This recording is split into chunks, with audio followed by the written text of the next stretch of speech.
progress that we've made on our project, a framework on human capital and as an input for good governance.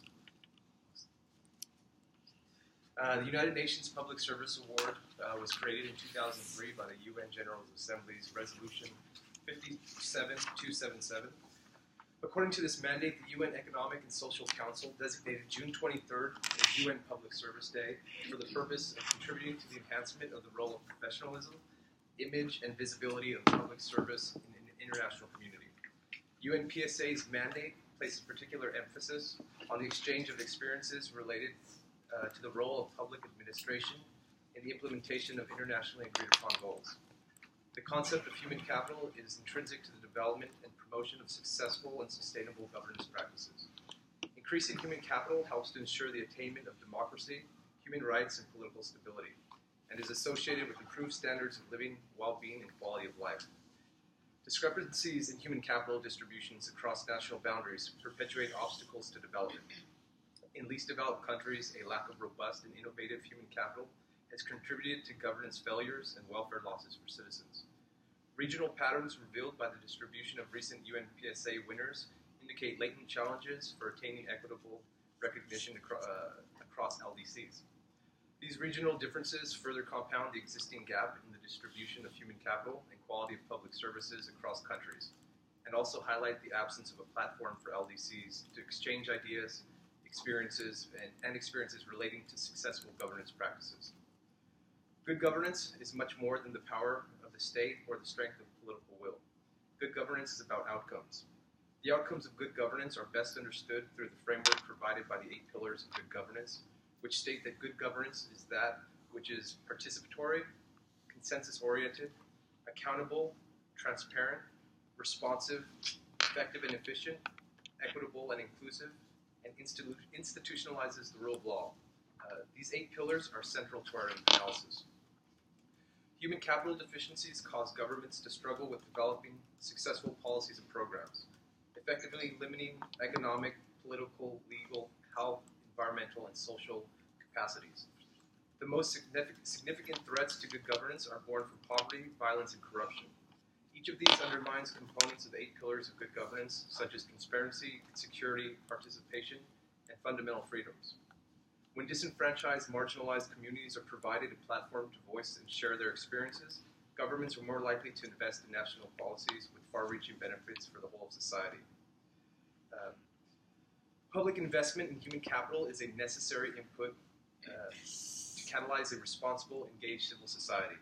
Through this process, citizens could both directly improve governance structures through participation and indirectly by holding governance actors accountable.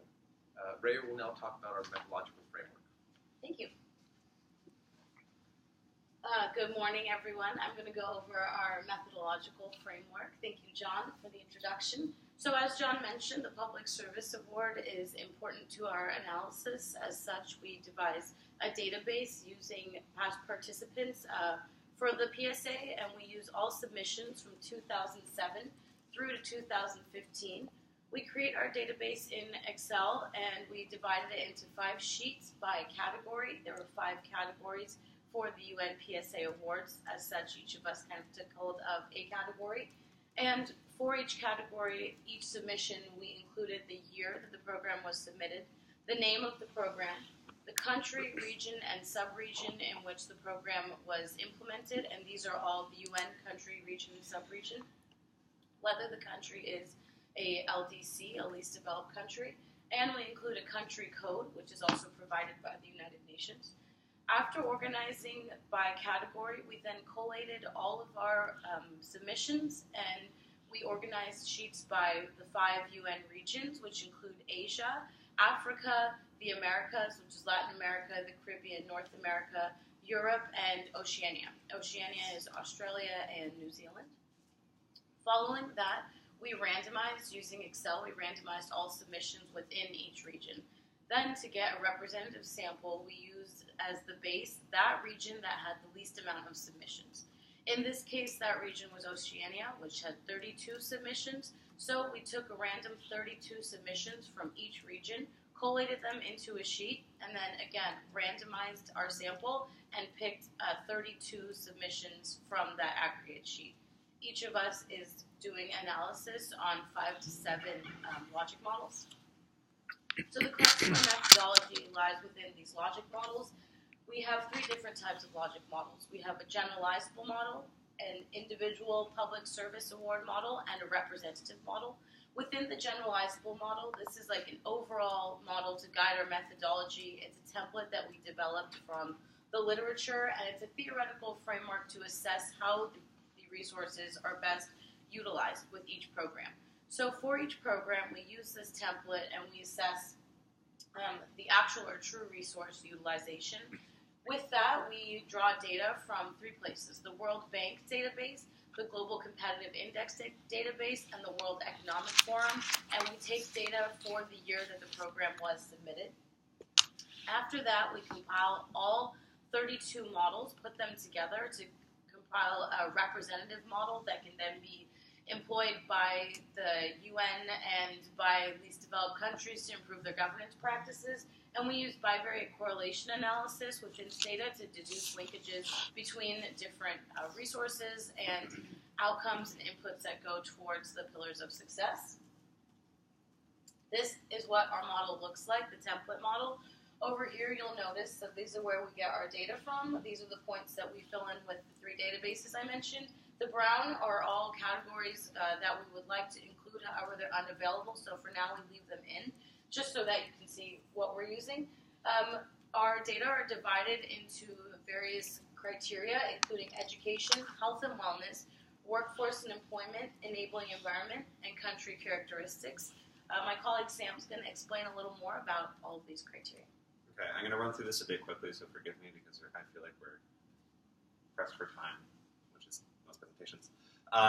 So on the human capital environment, which is sort of the idea of what exists in that country as far as human capital resources from which to pull, focusing in on education. Within education, it's enrollment rates, primary, secondary, tertiary, attainment rates, primary, secondary, tertiary, the gender gap, so it's essentially the ratio of female to male enrollment in education across all 3 levels, as well as the quality of education measure, which is from the World Economic Forum. It's a scale of 1 to 7. They use multiple data points in order to aggregate the score. Following that is health and wellness, so infant mortality, life expectancy, and prevalence of severe wasting being a measure of height to weight among children under the age of 5.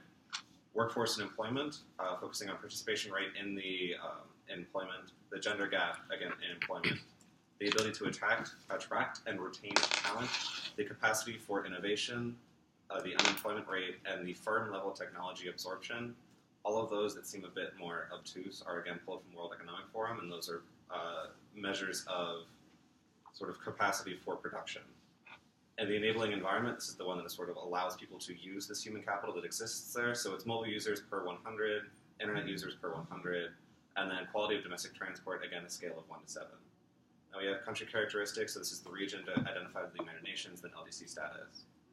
As far as program-specific characteristics that we're going to be measuring in order to get a more in-depth view of the programs we're looking at, we're focusing on whether or not it receives support from a non-government organization, whether within that country or an international NGO, specific target populations, and it's not just we want to help all women, but we want to help women in this region, in this city, something very specific and focused. Focusing on delivery of services, or whether the program is focusing on training and community programs. So it's whether it's focusing on delivering a service to someone, or again, just increasing the human capital reserves within their country.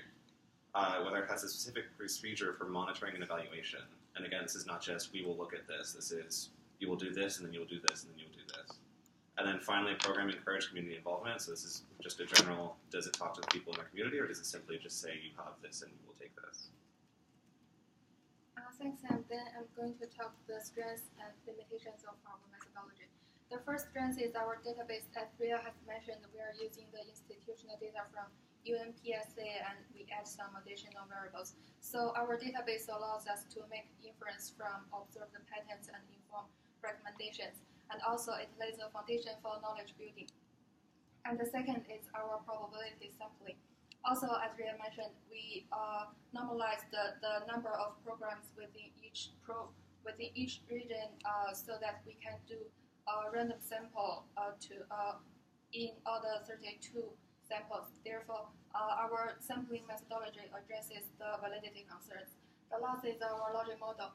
The one advantage of logic model is the ability to take into account the linkage between activities, context, outcomes, and impacts. Therefore, our logic models through linking programs specific activities with national human capital accumulations, we are able to elucidate the correlation between human capital development and good governance. And then our methodology also have some limitations. The first is our data.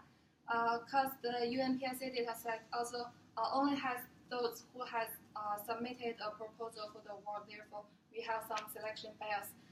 Another problem is that there is some systematic differences between the participants and non-participants. Therefore, our conclusion about the best practices may not be very transferable for the LDCs.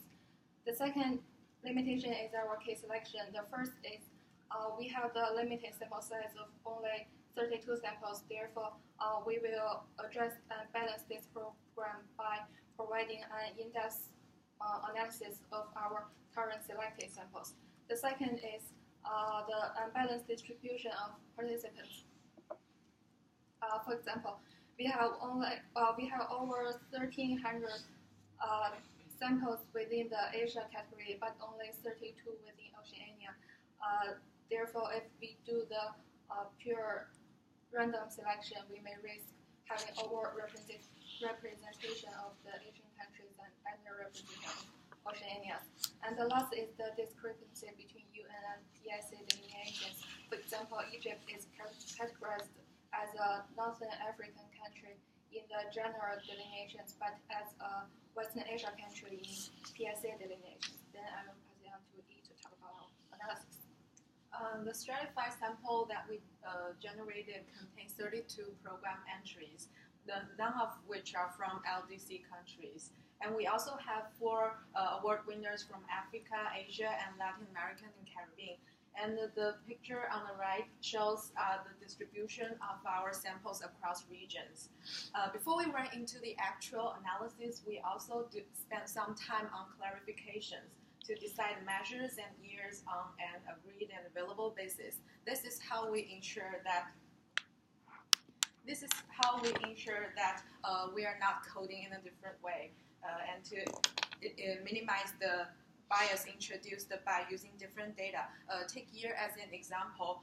Ideally, we want to use the year of the program that being implemented, but if the data is not available, we will use the most recent year as instead. And if that's, we also will not use the data prior to 2007 to ensure that our human capital accumulation is the most recent one. And this is our individual program logic model looks like. And these columns is the national level human capital accumulation.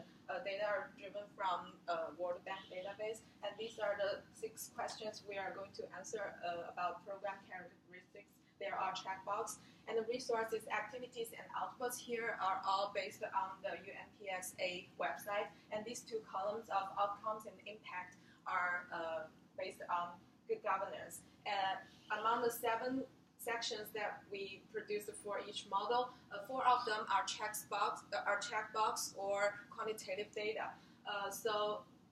By doing this, we are able to minimize the coding differences within our team. And now we'll pass to Sam. Recommendations. So again, all the grains of salt. We're still not finished with our analysis because we still have a couple weeks left. Thank you. So there's a chance that these can change. Also, these seem relatively obvious, but at the same time, this is us putting them in the United Nations context. So it's a way to apply to the programs that they've supported in the past as to what's been successful and what has not been as successful. So first, as far as supporting existing programs that have specific and small target populations, particularly in areas with low human capital. The idea being that if you focus your efforts with limited resources on a small population, again, it's not rocket science, but again, we're putting it within the United Nations context. Promoting service delivery programs in areas with lower human capital will require higher levels of support than training programs. So oftentimes when it comes to delivering services to people that don't have those services, it can be very difficult to develop that infrastructure. And again, we're working with limited resources. Even as many resources the United Nations have, there is still a limit to it.